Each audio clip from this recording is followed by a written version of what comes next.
Go. There we go. All right. Well, welcome all of you to our word study strategy session with Brian and yours, Christian. And I'll introduce myself first and then pass the baton to Brian. So I'm hailing from Rochester, New York, and I teach in a school called Rush Henrietta. It's a private or a public school, and Henrietta is an interesting place because it's one of the U.S.'s ports of entry. So at last count, we have 79 different countries represented in our school. And it's a 10 through 12 school. We have about 1,500 students. And this year, I'm teaching 11 regions. So in New York, you can get a regents diploma or an advanced diploma or a local diploma. So we have our state exam in the 11th grade, and I'm doing AP Lang and AP Lit, but I've taught the gamut over my year: credit recovery, dual enrollments, ninth graders, the whole kit and caboodle. So Brian, have at it. So I'm Brian Tolentino. I have a YouTube channel called Tolentino Teaching. If you haven't checked it out, I'll leave my resources in the chat. But I teach in Los Angeles, just north of LA. It's a low-income area of LA. The demographics of my school is like 97% Latino. And I love it. I love it because my students are, for the most part, they're sweet. I love the community. But like for my 11th graders, the average reading level for my 11th graders is 4th grade. We just did some assessments in about 4th grade. And so that really gives me the opportunity to really improve what I do, because a lot of my students, they're smart. They don't want to do school, if that makes sense. So I really try to build engagement with them and relevant activities. And it's been a challenge, and it's been awesome. I've enjoyed it. But yeah, so my name is Brian Tolentino Teaching. This is my 6th year in Los Angeles teaching at LAUSD. And before that, I taught in the country Georgia, where I served with Peace Corps. So if there's any Georgians here, I'd love to practice my Georgian. And I taught in South Korea for 2 years. Very cool. And then in terms of just navigating things, if you have questions for Brian or myself, just feel free to throw it in the chat, and we'll pause at natural breaks and field your questions. And what we're going to do is Brian's going to present one of his strategies, and then I will, and we'll bounce back and forth. You want to go first, Brian? Sure, I can go first. Let me see if I can. I'll share Oh, what I have to hit multiple participants can share simultaneously, which I just Okay. did. So now you can. And I'll put my link in the box real quick. Hold on. Yeah, and I should say too, I have 2 YouTube channels. One's defunct because I ran it through a college that I was teaching at, and I'm no longer there. And that email address no longer exists. So I have no access to that old YouTube channel. But my new one is called Kristian Kuhn, the Bob Ross of Composition. And I am putting videos in there on a weekly basis. So there's tons of good stuff in there, and I'll put that in the chat as well for you guys. And you have the best thumbnails on the internet. I'm a Canva ninja, so yeah, It's awesome. I've learned the art of Canva. All right, so I'll All right, put mine so in there too. I just put my link in there, and then let me see.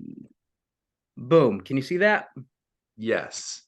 All right, so I have a variety of vocabulary strategies I use, but what I'm going to talk about today, first of all, is just the concept of having a word of the day.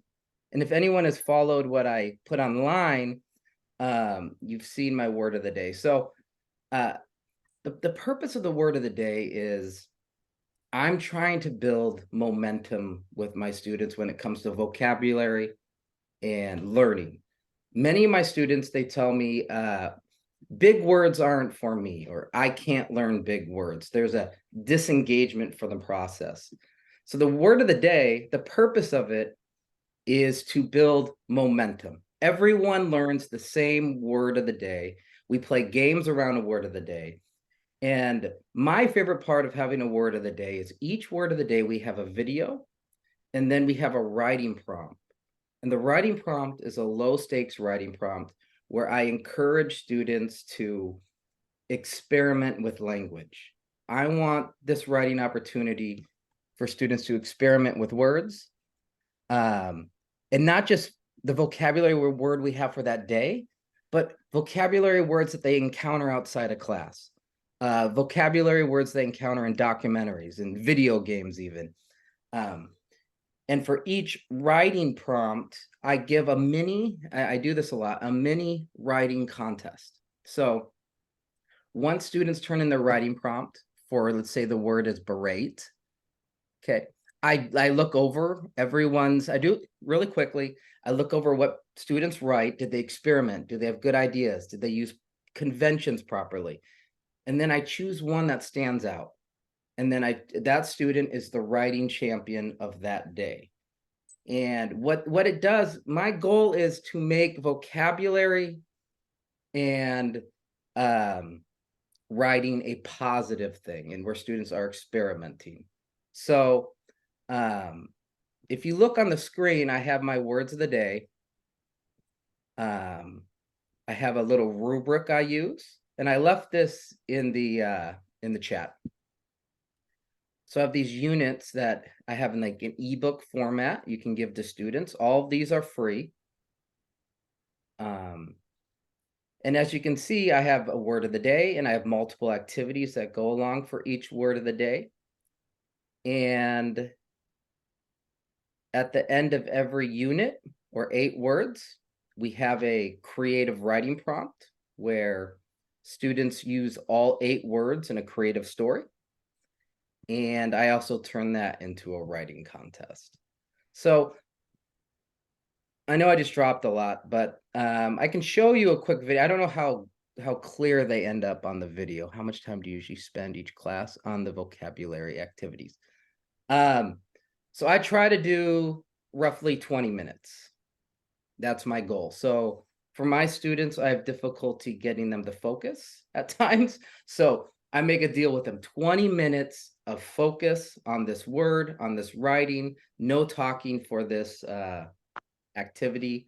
And the goal is around 20 minutes. And what typically happens, I give students 20 minutes, and a few students need a couple minutes more. So it's typically 20 to 25 minutes is what I spend. But yeah, that's what I do. I don't know, I don't know how many people here are familiar with these videos. I'll play one real quick, and then I'll let Kristian go, I guess. Does that work? Sure, go for it. Okay. So the video, what I do before each video is first I'll say, hey, have you ever been berated by anyone? Or do your parents ever berate you? Or I'll do some kind of intro, and students are like, what is berate? I'm like, good, that's our word of the day. Let me show you. So then I play the video. And the video, the cool thing about having a video is I turn off the lights. The classroom becomes like a production. It helps with engagement. And I play the video. When I play the video, I stop at certain points to clarify things. So for example, if I play berate, Simply Nourish is a high quality, truly affordable option for your pet's food. Berate is a verb that means to scold or criticize someone angrily. Now, it might not be clear on your end, but first I start out with a definition, okay? And then so everyone can see this on the board. If you are 16 years old and your curfew is 11 p.m. and you decide to come home at 3 a.m., your parents might berate you. So I typically pause the video and say, hey, how many of you have a curfew? And then you can explain what curfew is or whatever. I said, if you came home at 2 a.m., would your parents be angry? And they're typically, oh yeah. And I'm like, well, they might scold you or berate you in this case. So you keep repeating the word, and then you play the video. And if a group of students treat a substitute teacher badly, the principal might berate the students.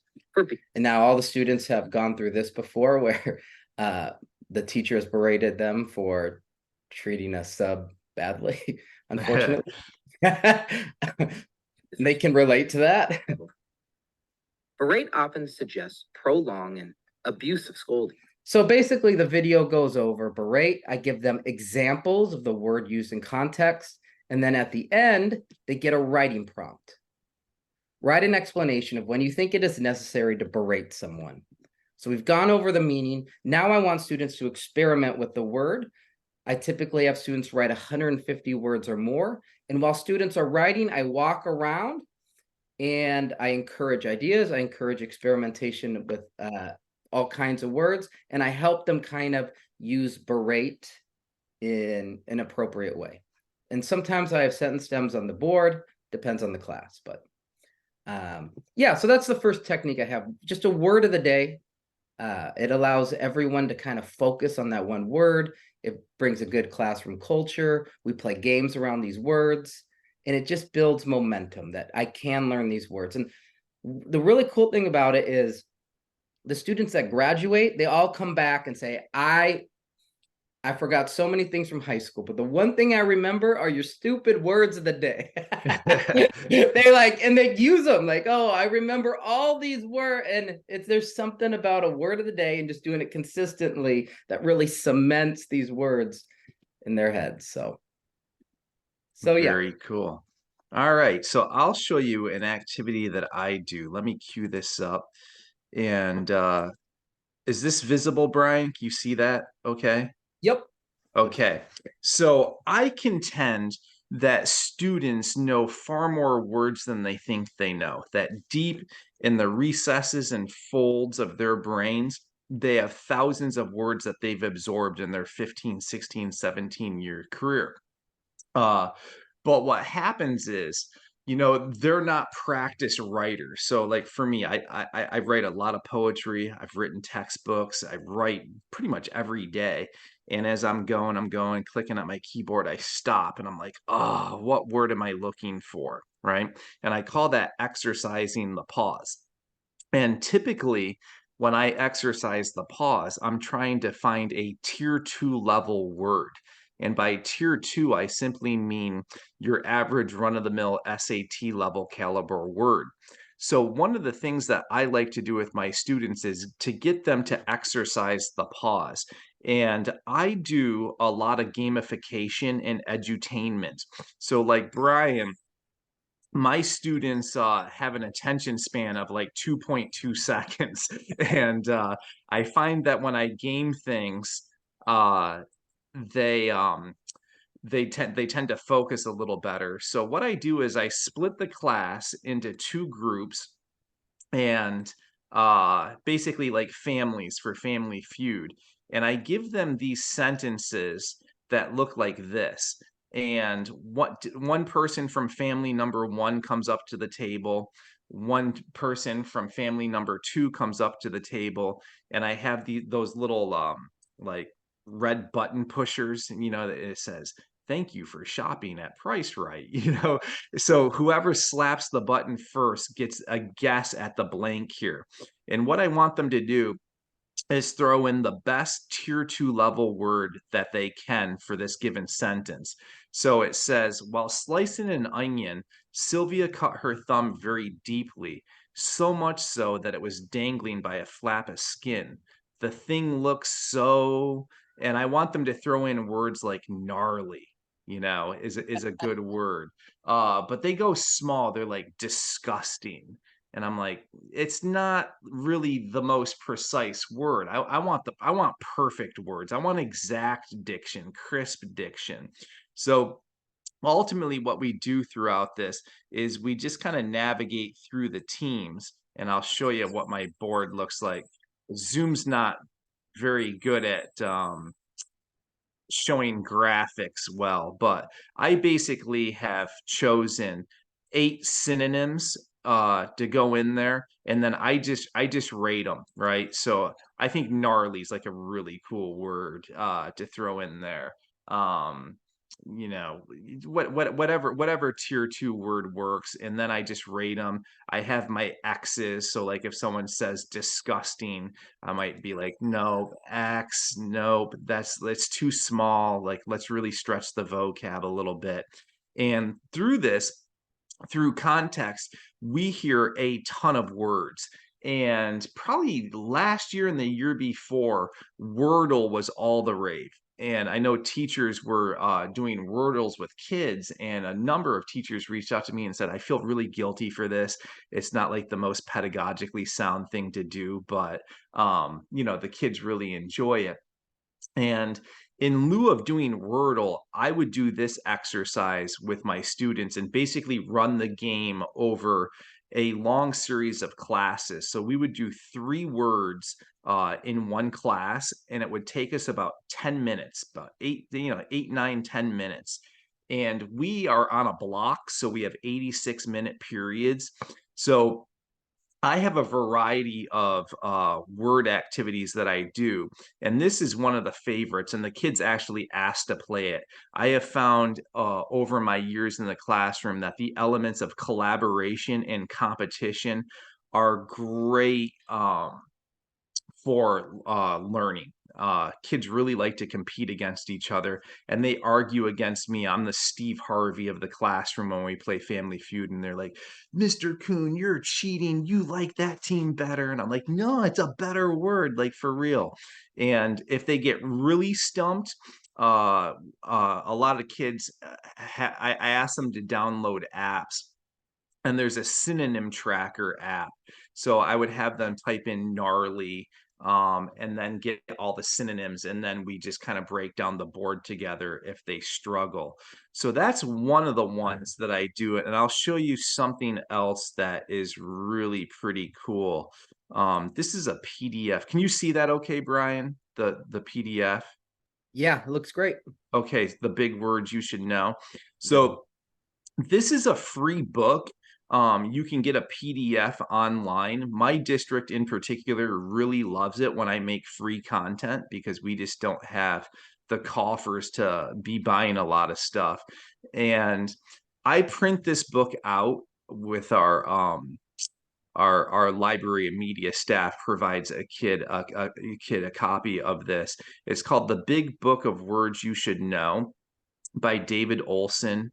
And what I've done in this, and it has like 10,000 or over 3,000 words. It says that over 3,000 words every person should be able to use. And it's all tier 2 level words for the most part. So what I did was I went through this and made a 10th grade list of words, 11th, 12th, AP Lang, and AP Lit. And I'll show you my list real quick and how I did this. Let's see, here it is. So I call it a word slam. And at the beginning of class, on most days, while I'm coming in and kids have to run to the bathroom or go get, driver's ed passes and they settle in, we study 2 groups of words a class. Each group has 10 words. So like, let's say, for example, I'm like, all right, guys, today we're on groups 3 and 4. What they do is cram these words into their heads, not by definition, but the ability to be able to use it in context. And then as I take attendance, I'll call on a student and they have to use one of the words properly in context. So there are 10 groups. And when we get to the end of group 10, we do something called the word slam quiz. And I give them the list of 100 words, but I remove the definitions. And then it's a timed exam. They have a half hour to write as many sentences as possible, properly using the word in context. So on average, my on-level juniors, we just did this yesterday, and I think the average was 62 out of 100 words. It's a lot of retention, right? My AP Lang kids had about 84 words, and my Lit students had 91 because they study more. So let's say, for example, I call on Katrina, and she was like, I don't like David because he's such a braggart. And then I'm like, all right, Samantha, go. We debunked the myth of the Bermuda Triangle, and actually there are UFOs. All right, perfect. And you don't have to go in any order. You just, like the kid can choose anything they want. Sam, go. the government thwarted the militants, advance, however they want to use it, right? I'm adamant you can't have your pudding until you eat your dinner, right? And we just whip around real quick like that. So if I have a class full of activities, this is one that I do, and it takes all of 4 minutes. Literally, I just take my attendance and do a vocabulary exercise with it. And the rule is if word's been used twice, it's off limits. So it really gets kids to focus on the words that are being used. So again, I have lists from 10, 11, 12, AP Lang, AP Lit, and I've made 10 groups, so it's 1,000 words that we go over the course of the academic year, and the words come straight from that book, right? So I compiled like the most useful ones. So that's just a couple of the activities that I do. Your turn, Brian. Awesome. Thanks for sharing. I love your I love your creativity, man. It's awesome. I think at the end, a lot of when I see my students, if when students are being playful with language, it's really helpful. So I know I'll send students on missions to go use their words on teachers, and maybe we have flowery adjectives we've kind of covered. Say something kind to a teacher, practicing using your vocabulary words. When I'm out on campus, I'm constantly using vocabulary words to students. It drives them crazy, but it's awesome. So I'll ask them a question about like, hey, did someone just berate you? Or like just random, and they're constant. It's just super nerdy, but it's fun. So, or when students have to go to the bathroom, I'll use a word like, can you tell me about a time you were compassionate? And so it's just constantly bombarding them with the words, so they know, like, whenever they see me, some students shy away, but for the most part, it's fun. Or like students love it when if there's like a negative word, because it's for fun. That's how our relationship. They'll tell me like, your teaching is, and they'll use like a negative word, and which is fine, because I just want them using words, practicing using words and stuff like that. But so what I'm going to stay on the theme today of kind of like writing prompts. I do activities with context clues and other wordplay, but today I'm going to stay focused on something that has worked really well. And let me share where I'm at real quick. Resume. Share. All right. So like Kristian said, I think competition and collaborative activities are awesome. However, when it comes to competition, certain competitive activities favor different kinds of students. And what I love about having writing contests is it caters a lot to the students that are a little more shy, or it caters to the student that just wants to, they don't care much for school and they just want to write a silly story. Because at least for middle schoolers, they're amazing at being silly, fun, imaginative. And what I do is, I really build on the creativity and really the fun you can have with. Okay, so there's power verb activities on the link I gave you, and I'll put this in the chat again. But so after here we'll do this first. Write a story using 5 of these verbs. So many of my students, they just get used to using the same sentence structure, the same words they typically use, and I like to shake it up a bit. And here's a writing contest idea that I use.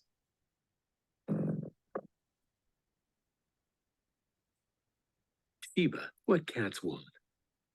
You need to experiment with words. So I don't know how well you can hear this. I'll turn it up. But so when students come into the room, I say, hey, writing contest, let's do this. I make it kind of dramatic. And I say, all right, our writing contest today is going to involve 5 words. Everyone pay attention. I turn off the lights. turn it into a production, tell them they're going to have 20 minutes to complete this writing contest. I also give prizes. I give candy. My students love candy. I give candy to the winners and they love it. So that's what I do. So, all right, here's our writing contest. Winner gets 5 pieces of candy. You can share it with your friends if you win. And with the writing contest as well, I'm not always objective. If a student has not been engaged much and then they start engaging in the process and they give me some good ideas, I might make them the writing contest winner. And what that has done, I have students who were not engaged at all in the class. And once they became a writing contest winner and they were a champion and their name on the board, they can't wait to do the writing contest. So it's a good engagement tool, but I do stuff like this. This means you need to take chances with new words. You need to be curious about new words. And you need to practice writing new words. Your mission for the following activity is to choose 5 words from the following list. So I'll do something like this, give them a bunch of words, say you have to use 5 of them in a creative story. Okay. And one skill I want students to be able to do is I want them to be able to use the dictionary on their own, because many of my students, they struggle with the dictionary because the dictionary is actually, it's too complicated for them, or they're, well, I don't want to say too complicated. They're intimidated by it, if that makes sense. So I want them, my goal is by the time they graduate from high school, that they're able to use the dictionary, they have the habits and the ability to learn new words so they can direct their learning, direct their life, pursue what it is they want to pursue. That's really one of my main goals. So with this activity, on that note, students choose 5 words. They look up the words in the dictionary, I come around, help them out. And then I give them 20 minutes, absolute silence. Give me a creative story with just clever, funny ideas. Give me a funny story about anything. And initially, students might be hesitant to do creative writing, but if you're energetic about it and you're enthusiastic about a sloth chasing a bear and like asking how was the sloth chasing the bear, and what you just get excited about the ideas and you're questioning things. Students love it. And the goal is just to experiment and practice using these words in the writing. They don't have the constraints of an essay at this time, because when my students write essays, they get caught up in the structure, that they're not as creative. They're not necessarily experimenting with language as much. And that's the purpose of these low stakes writing prompts. It gets you experimenting and excited about using new words and bringing new words from outside into their writing and celebrating ideas. So I'll just leave it at that. I have everything on here for free. And on that document. And yeah. So we got some questions in the chat. One is, I think lots of folks are wondering, how do you find time to grade all of this stuff? Do you grade everything? Yes and no. I do it really quickly. So for the low stakes writing prompts, it's really quick. I have a simple rubric I left in the Google Doc. I'll leave the Google Doc again. A simple rubric that I follow. As long as students are experimenting with language, I look for writing conventions. So punctuation, spelling, basic grammar needs to be on point, because a lot of students are just lazy with that stuff. And I don't want them to be lazy with that. So I look at conventions, I look at ideas, and are they experimenting with new words? That's it. Are they doing that? Okay. And then I don't make them a ton of points. Like maybe the essays we write later in the year, they're going to be worth more points. This is just, worth less points. Where do they write it? So for me, I have students either write it. We have a program called Schoology. We either write it on their computer or we write it on paper. I use a combination of the two. Because I want students to be able to write well on paper and to be able to type what they write. So I do a combination of the two. And Kimberly had a question for you. Do you offer frames, sentence frames for So the students? frames I do, yes, I do, depending on the class. So, for example, I teach 7th grade ELA. I teach middle school English language development, high school English language development, AP Lang, and 11th grade English. So I have like a different job every period. It's so like my ELD students, I definitely add frames. So I write that on the board. I get them started. And for like restating the question, or I'll give a couple ideas of how to get started. I've also taught my students to, if you come to my class, many of my students will ask for sentence frames. I taught them to advocate, like, hey, Mr. Tolentino, can you help me get this started? I might say, thank you. I want them to advocate and use that in their other classes as well. Yes, here's an idea. Maybe you can start out like this. And then that's how I do it. Yeah, very cool. And then I'm going to backtrack. A couple people asked me some questions. Can you share your groups of words? I will. I'm actually this week I'm making word slam videos for my YouTube channel, and I'll put Google Docs of the word list in there. I'll definitely have that done by next weekend. And I got kind of a light week ahead of me here. And Jason asked where I got the Family Feud game.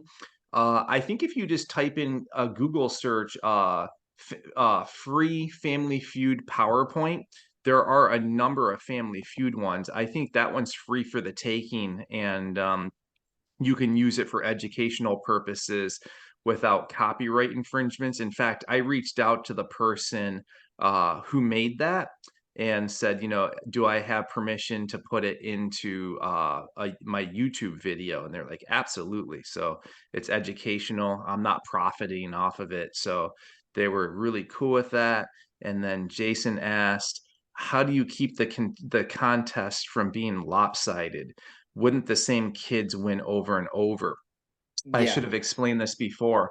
So let's say that on Family One, Samantha has volunteered 2 answers. She's off limits until everybody on that family offers at least 1, and then she can renew her 2. And that way, it prevents kids from monopolizing the game. So I do have speaking quotas in place for that, and it really gets kids going. And what happens is they cheat, and I totally don't care. So like Samantha might go over to Brad and be like, the word's conspicuous, say it so that I can speak again, right? So Brad will say conspicuous, and so it just gets them sharing, and that's just part of the cool aspect of competition. And let's see here, and that takes care of all the questions. So let me go ahead. I'll add for my writing contest, what I do to keep it, what I do is I can, like I said, I'm objective, but I can focus on a different thing. So I want students to experiment, and I want ideas, and I want writing conventions. So for example, if I have a student who isn't, maybe their writing's a little unclear and whatnot, but maybe they had a really good ideas that day, or maybe they went off on something that I thought was really cool, or I might choose them as the winner just for those ideas. And then I tell them like, hey, your ideas are amazing. They're awesome. Where did you get these ideas? And then after I give something positive, I'll say, hey, your ideas are really good, clear. You're getting these from cool places. The one thing you need to focus on though is you got to add more. It's a little unclear. So if you add a period here, and I think of a period here, and we'll have more activities, but that would really help your idea shine. So I start with a positive, and then I build on that positive thing with some feedback. Yeah, yep, very good. So let me show you a couple others that I do. Brian and I were talking about this one last night, and I have so many. Can you see that okay, Brian? Developing the ear of the wordsmith? I can. I like it. Okay. So here's how this works. So I'll just read the directions as I would give them to the students. In our collective effort to become better readers, writers, speakers, and thinkers, it's important that we continue to pay very close attention to the language being used around us. For this activity, jot down in your vocabulary journal 10 interesting words that you hear this week. The words can come from your reading, music, news, and movie watching, classwork, etc. Literally your surroundings. Capture the word, its part of speech definition, and use it properly in context. And tell us where you heard the word. So I'll give you a couple of examples of this. And I'm doing it this coming week, because we're going into our 4th week of school. We started after Labor Day, the day after Labor Day. I have writing workshops all next week. We're writing our first essays, and I want to devote my entire 86 minutes for 2 consecutive classes to writing. So I have no grammar, punctuation, syntax, nuance academy stuff. I have no word study academy stuff. It's just pure writing. Me, Bob Rossing my instruction, going over how to use my heuristics. And it's like, I paint and they follow. I paint, they follow. So we construct it bit by bit. So as a homework assignment, they're doing this. So one of my reluctant boys last year was like, I don't know what to listen to. And I was like, dude, you watch the Knicks all the time. I was like, Walt Clyde Frazier is a walking, talking lexicon. I said, every time he uses a word that you don't know, I want it in your vocabulary journal. So this is an example of what he did. So Walt Clyde Frazier used the word neophyte, which means a person who is new to a skill, subject, belief. And Walt Clyde Frazier in the game said, "What a spectacular pass from the neophyte. Remarkable that a rookie can see the court like that." So now the kid knows neophyte. He heard it in context, used it in context. And he also heard in that basketball game knack. For a big man, he has a knack for swatting the ball off the glass. And another girl was listening to Chill as Folk on Spotify and was just listening to lyrics. And this is what I want. I want them to begin to think like writers, like live like writers, and be acutely aware of the language being used around them. And just listening to a couple Lucinda Williams songs, she learned the words sycophant and misogyny. She did not know that. And what two great words. Another girl was having coffee with Gramps, and he used the word adamant and haughty. I couldn't be more adamant. Buy yourself a Honda, right? Because she's 17, going to buy her first car. And Gramps told her to buy an ever reliable Honda Civic. And then he said, your grandma is a haughty old bird who refuses to thrift shop. And we're on a fixed income, right? So great use of words. And ultimately what they do is just put 10 of these in their vocab journal over the course of the week. And then my deadline is Friday, 3 p.m., they have to submit their vocab journal. And what they're gathering is some really, really cool words that they're picking up from Snapchat, Instagram, Twitter, Netflix, music, sports, even me. Like they often quote me in these. I'll say words and they don't stop me in class and say, hey, Mr. Kuhn, what's that word?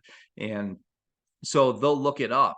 So they're engaging language, and I think that's pretty cool. So I'll show you another one that we do when for like a homework assignment when I'm using all 86 minutes of class and I don't have time to do vocabulary. Can you see that okay, Brian? Where the wild things are? Yep. Okay. So let me look at my slides here. Yep. So I call this a voice lessons activity. And what we do is the kids can take any childhood story, children's bedtime story, and they're going to rewrite the story from the perspective of our AP Dream Team Voice Masters. And I started doing this with my on-level 11th graders because they're like, that's such a cool activity. We heard your AP class was doing it. Can we do it? So if you're familiar with the AP exam, it's a 6-point rubric, and the sophistication point is the 6th point. And on the AP Lang exam last year, 1 out of 893 kids in the nation got the sophistication point. It's very elusive, very hard to get. And I went for a run one day, and I was like, who in pop culture would be a slam dunk 6? And I'm like, oh, dude, adult narrator Ralph from A Christmas Story. If he sat down to write the Lang or the Lit exam, he certainly would get the 6th point. And then I just started listing them off, like Rory Gilmore, David from Schitt's Creek, Carrie Bradshaw from Sex and the City, Niles and Fraser Crane, Chris Stevens, the radio show host, and I'm dating myself with this one, from that great show Northern Exposure. And then the kids added to the list, like Lisa Simpson has an elevated vocab. There's a cartoon, I think it's called Daria and Jane, that the kids showed me, if I recall. And we have a whole board in my room of AP Dream Team Voice Masters. So what I did was to model this, because I always Bob Ross my instruction. I don't assign. I always do all of my assignments so that the kids have a model and an exemplar to look at. I took Where the Wild Things Are. And ultimately, what I want them to do is balance the voice, right? Some kids think that if they use $1 million words, that it's good writing. And I'm like, no, no, no, no, no. You got to find the sweet spot. There's a wheelhouse, there's a lane. So I want them to teeter-totter balance that academic tier 2, but use a tad bit of colloquial and vernacular. And I think kids have this impression that they're not allowed to use their language in writing, and I want them to, right? And I really think if you study the College Board sample papers that have been awarded the 6, the kids have a spunkiness, they have a flair, kind of a pop to their voice, and it's because they sound conversational, but they're academic best. So I'll just give you a couple of examples here of how I do this. So I show them the video clip of Ralphie when he swears and the mom puts the soap in his mouth. Look at how he oscillates the tier 2 and the colloquial and the vernacular. Over the years, I got to be quite a connoisseur of soap. Though my personal preference was for Lux, I found that Palmolive had a nice piquant after dinner flavor, heavy but with a touch of mellow smoothness.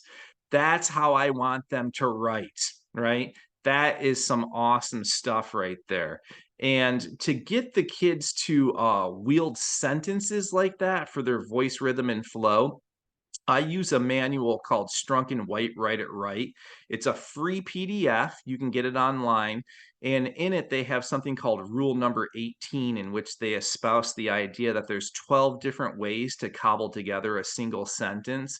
So I do teach my kids sentence patterning. Otherwise, the struggling and emerging writers will overuse independent clauses and short, simple declarative sentences. So we've all read papers like this. You get that rhythm that goes da da da da da da da da da da da. It's because they're just paralleling their syntax throughout the whole thing. So I want them to experiment. I have a whole bunch of examples here of all the characters, but I'll show you quickly my revision of Where the Wild Things Are. So we got the pick, and they're going to do it in Canva or Google or PowerPoint. And I'm retelling mine from the narrative perspective of Chris Stevens from Northern Exposure. So I got these pictures from archive.org. It's a Guggenheim Foundation site. And literally every children's book ever written is on there. And what the kids do is just cut and paste the photo and then get rid of the words. They have to retell the story of the picture and then oscillate their diction between the tier 2, the colloquial, and the vernacular. So here's Chris Stevens. Good morning, citizens of Sicily. Let me tell of the ghoulish night Max wore his wolf suit and vicariously made mischief of one kind and another. His mother, sparse of patience for a snot-nosed bratty kid and his wanton tomfoolery, called him Wild Thing. And Max, embodying the primordial soul of Canis Lupus, quite in character, chided, "I'll eat you up." So he was sent to bed without anything to eat. That very night, in Max's room, a forest grew and grew and grew until its ceiling hung a wild profusion of interlacing canopy with vines as menacing as the serpent who bedeviled the likes of Eve with false compare, and the walls became the world all around. I'll give you one more page here. And so, not giving an iota of concern to the victuals his mother presumably burnt anyway, Max set sail on the mighty seas. I misspelled seas there, I know. Through a single night and a single day in search of that elusive it that pinged around the interior walls of his restless soul. So I just retell the story based on the picture. And Brian probably knows this from having a 1 and a 2-year-old.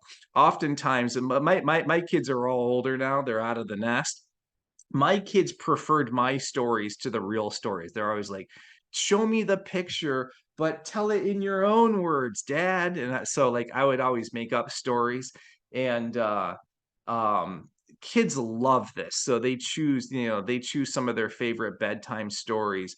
And what I want them to do is just experiment with language, right? Just experiment. And sometimes they misuse words, and I celebrate that. I'm like, cool, man, you tried to use that word, but it's stretching too much. It's out of your wheelhouse. It doesn't sound natural. It's contrived. It sounds forced. So why don't we make it more bite-sized and consider synonyms like this? And just kind of retool it that way. So we do bedtime stories. We do newspaper headlines. And I'll show you time permitting, I'll show you another one that another set of ones that we do as well. All right, that's that. That's all. I love that. I love that. It's That fun. was Kids really clever. love that. So what we do is they print them. So we have Canva at our school for free. So most of the kids make them in Canva. That's how I made mine. They print them in color. The library staff lets us print in color, limited.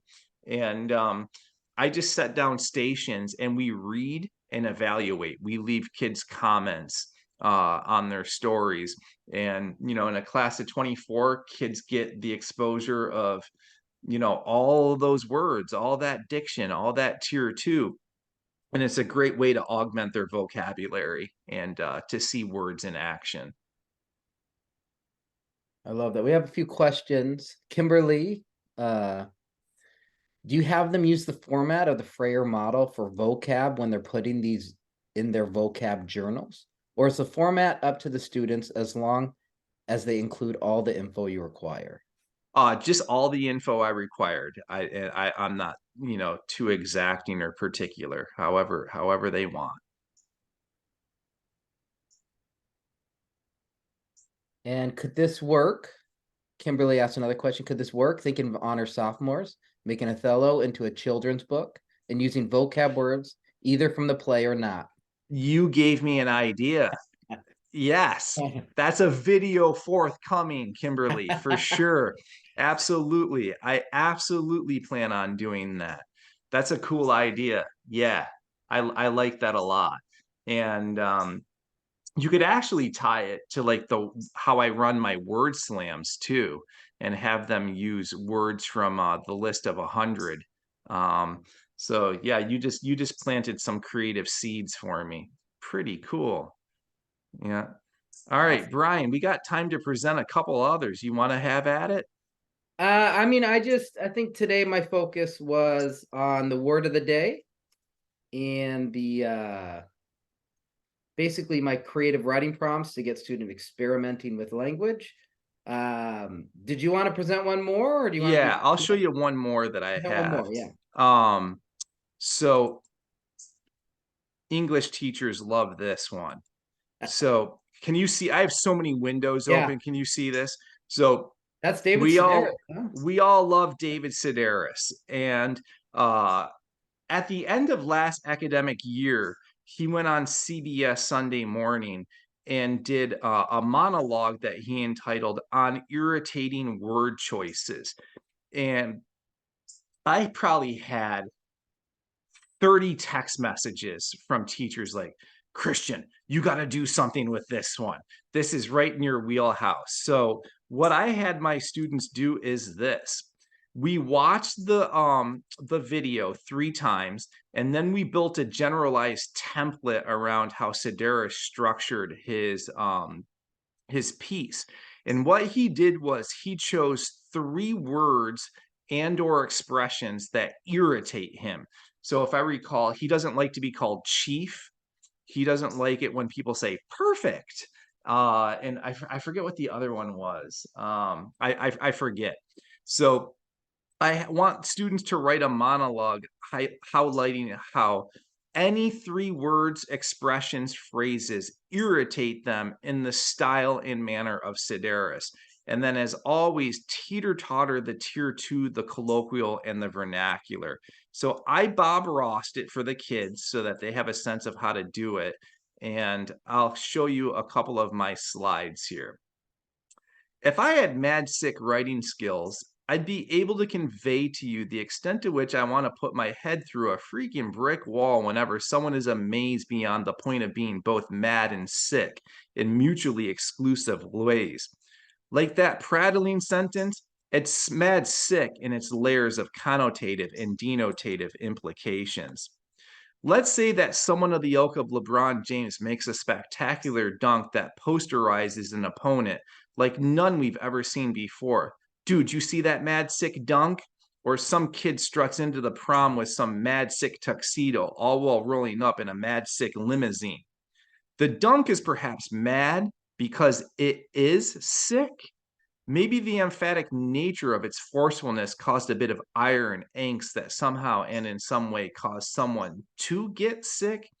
You know, the malice of the dunk first caused a sniffle, then a full-blown bout of explosive diarrhea that progressed into a debilitating case of gout, right? So I want them to have fun with it. So I focus on, my kids say mad sick all the time, and I'm like, what is mad sick? Like, what does that mean?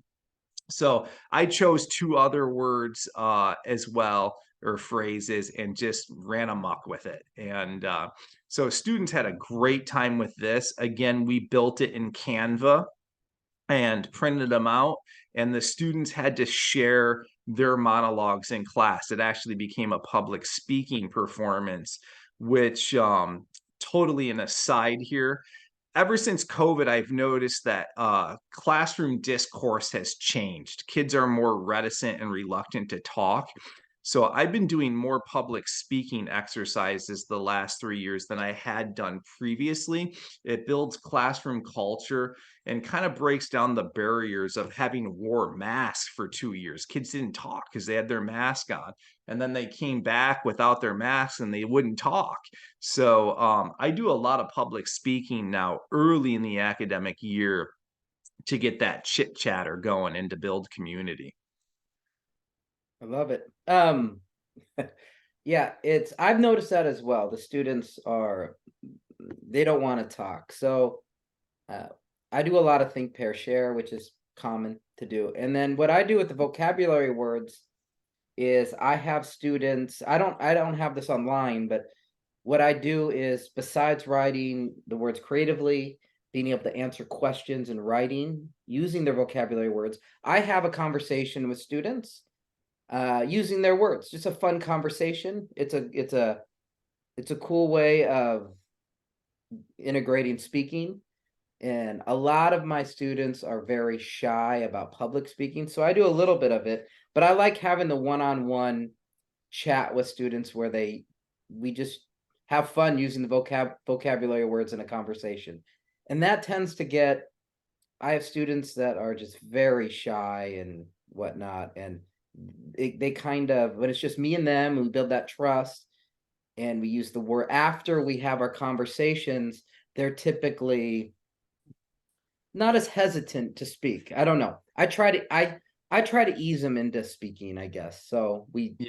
One-on-one, and then try to build up their confidence, and then do a little bit more nudging for sharing with the class. Yeah. So we got a couple of questions and then we'll wrap up. Video is being recorded.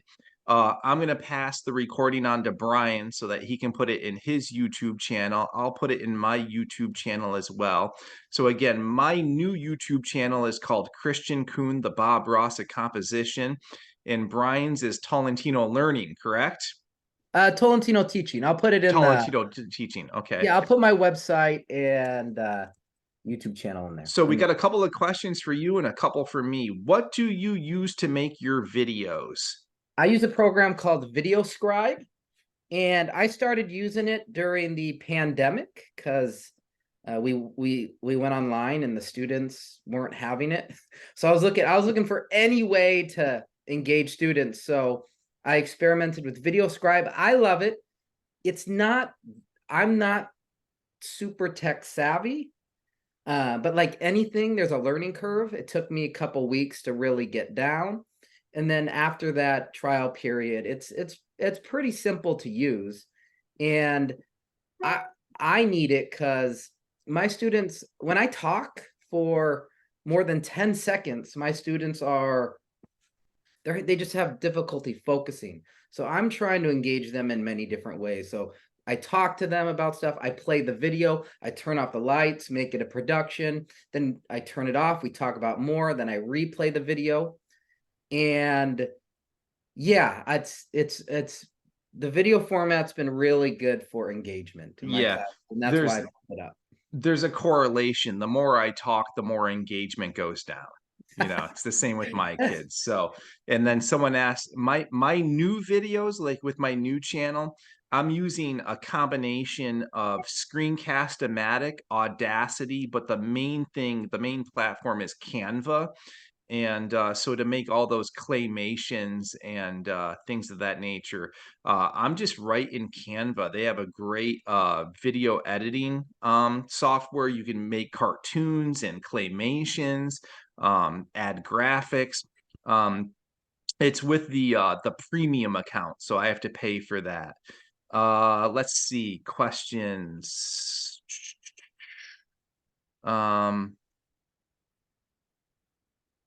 I think that's it. All right. Anything else, Brian, to wrap us up? No, it's just what I really love about this is I'm always searching for ideas, and almost all my ideas are taken from collaboration and talking with other teachers and basically getting a spin-off of what other teachers use. And what I found is when you're able to be creative and you're able to like your resources that you have, I wouldn't have created them exactly like you did, because you just have a different perspective and approach, and that's perfect for your students because it brings your personality out and enthusiasm out for it. So I think it's really cool when teachers can be kind of creative with what they're doing. So yeah, and I concur with that. So when I work with, I'm a lead teacher for the National Writing Project, and I'm doing more and more for NCTE, it seems, along the way. But oftentimes I see teachers wanting to borrow the teacher skin of Brian or me or Beth Pond Hall or Tim Freitas, and it's like, no. Be authentically you. You got to find your teacher skin and inhabit that and get very comfortable in it. And, you know, be a personality in your classroom. So I'm a clown. Like I begin every class with a dad joke, 2 dad jokes. And my kids come in and they're like, "What's your dad joke?" And I'm like, "Do you know the story of Anya Marx, Get Set Go?" Well, Karl Marx had a sister. She was very famous, and her name was Anya, and she was a fantastic runner. So at the beginning of every race, we honor her by saying, "Anya Marx, Get Set Go." And they're like, "Really?" You know, so like I just come up with these stupid dad jokes, but it gets their attention, it settles them down. And I'm all about performance and being on the stage. And that's not everybody's teacher skin, right? I'm a ham chop, and my students tend to respond to that. I know, my best friend in the English department, he's much more has like a professorial approach, and that wouldn't work for me. I could not be him, and he cannot be me. So Yeah, I agree. I'll just add one more thing. So like I've had to focus a lot on classroom management just because a lot of my students are difficult, and it took a little while, but like we all have our strengths and weaknesses. So I had an IEP a couple days ago, and I was talking to the student and the parent, and the student's like, the one thing about you, Mr. Tolentino, is you're terrible at being angry. Or it just comes off as fake. Like you're so yeah, we all have our strength. I mean, I like my classroom to have like relaxed alertness is what I aim for the vibe, relaxed alertness. And that's my main goal. And yeah, and that's what I think I do a good job of doing. And some people are better at other things, and you find what you do well, I think. yeah, very cool. All right, well, let's sign off, and maybe Brian and I will gather forces again and do something else. So I like how Brian does his grammar, his punctuation, and syntax. So maybe I'll coax him into doing another webinar on how we solidify the basics, because I think that's really important as well with the vocabulary.